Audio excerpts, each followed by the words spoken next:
Jody Laurie joins us here in our Bloomberg Interactive Broker studio in the big town. How about that? Jody, we love your coverage. You covered from the credit perspective, all the fun industries like hotels, like cruise ships and all that kind of stuff. I know you guys put out a survey talking about how people are spending their vacation money. What'd you learn? So we do this survey every half a year. And so we just got the results out for the most recent one that we ran last week. And what's interesting is that we're seeing more people planning on keeping their budgets the same. But what's more interesting is that if costs exceed budgets, fewer people than last year said they'd increase their budget. And that's on the back of them knowing that inflation is a much higher risk for them, for their portfolio.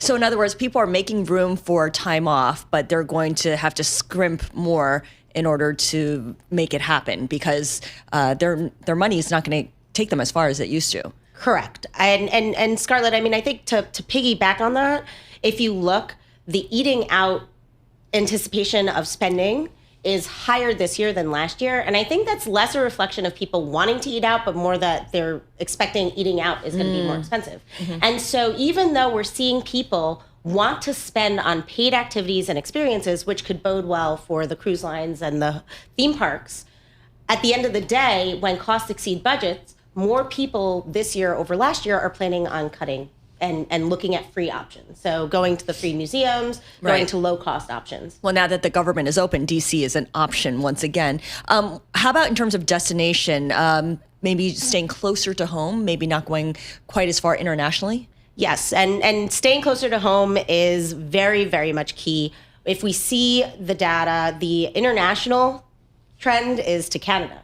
Canada bumped up to the second spot. So we saw that in the mid-year, and it was pretty curious for us, particularly because when you look at it the opposite way, and we did this analysis a few months ago, Canada is not coming to the U.S. They don't want to come to the U.S. It's too expensive for them. They don't really like the current government situation. Yep. And on top of it, I think they're scared about crossing the border and what it means for immigration. So we're seeing Canadians not come to the U.S., and we're seeing a lot of companies comment on that. But we are seeing a lot of Americans go to Canada. And I am curious how much, and this is going to come in further reports, how much of the Canada move is a reflection of the World Cup next year. There's a lot of people going to Vancouver, for instance, for the World Cup. I'll actually be there during the World Cup, but not going to the World Cup. Why? It's like a billion people are going to be there. We might be doing a very family-friendly cruise to Alaska. Nice. It just works out that that's around the same time as the World Cup. It was bad timing. It was bad time. All right. Talk to me. This is when I go to Aruba, we go to an all-inclusive. How come I didn't know about this all-inclusive thing when I had 4 little kids? I mean, were they a thing back then? I don't know, but I mean, I would get the bill, which would be 5 inches thick, with like smoothies and chicken fingers and all that kind of crap that they'd eat throughout the day. 4 kids, man. If I knew about the all-inclusive, that would have been a savior for me. What are people doing when are they willing to still pay up for travel? Because I still hear people going to Europe and stuff like that. I mean, they're not going to Poughkeepsie. They're going to Paris and things. Yeah, I mean, Japan is certainly a popular destination. Strong dollar there. Yeah, very much increased. Italy has increased. We're seeing among the upper income level, Portugal and Spain as popular destinations. Yep. And I think probably what's even more interesting is onboard spending for cruises is still continuing to have momentum at the moment. I think where we're watching is when that onboard spending shifts and then the cruise lines, for example, don't get that gravy for cash flow.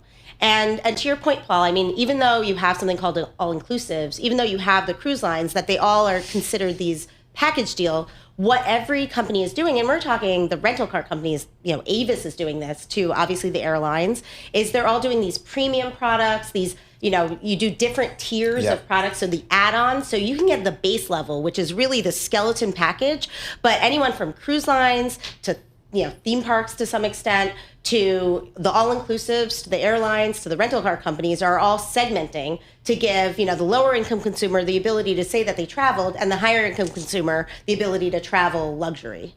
And in terms of the add-ons, what are these add-ons? Are they, things that they used to offer for free and now charge you for? For some of it is. So, a good example I have is, anecdotally, I know that some of the cruise lines that used to not charge to get people into the center of a city, say in Europe, you're on a European cruise, they used to give that for free. Now they say, no, you have to be a part of one of our, expeditions, one of our excursions in order to get that for free. Otherwise, we charge you $20 to get into the center That's of town cool. in Czechoslovakia, or not Czechoslovakia, Czech Republic, excuse me. 30 seconds. 30 seconds. 2026 Fixed Income Markets Outlook Conference. What is it? When is it? So it is December 4th. It's a fantastic event that we do every year. The lineup is incredible. We have quite the list of speakers. We have Eric Adelberg as moderator. We have Dave Havens as moderator. It's a really just amazing show of force among BI and external clients who have spoken and some who haven't spoken before. And it's always a good time. All right. If you're in the area, you need Fixed to sign income. up and come because we're starting to get a little bit packed. So if you right. want a spot, you got to sign up now. Thinking about the bond market. Bond market delivered some great returns for investors in 2025. So if you want to think about the opportunities in the bond market, come to this tournament conference December 4th. You can sign up somewhere on the Bloomberg Terminal. Somewhere on the Bloomberg. Yeah, I have no idea It's where. there. Jody Laurie, Senior Credit Analyst for Bloomberg Intelligence.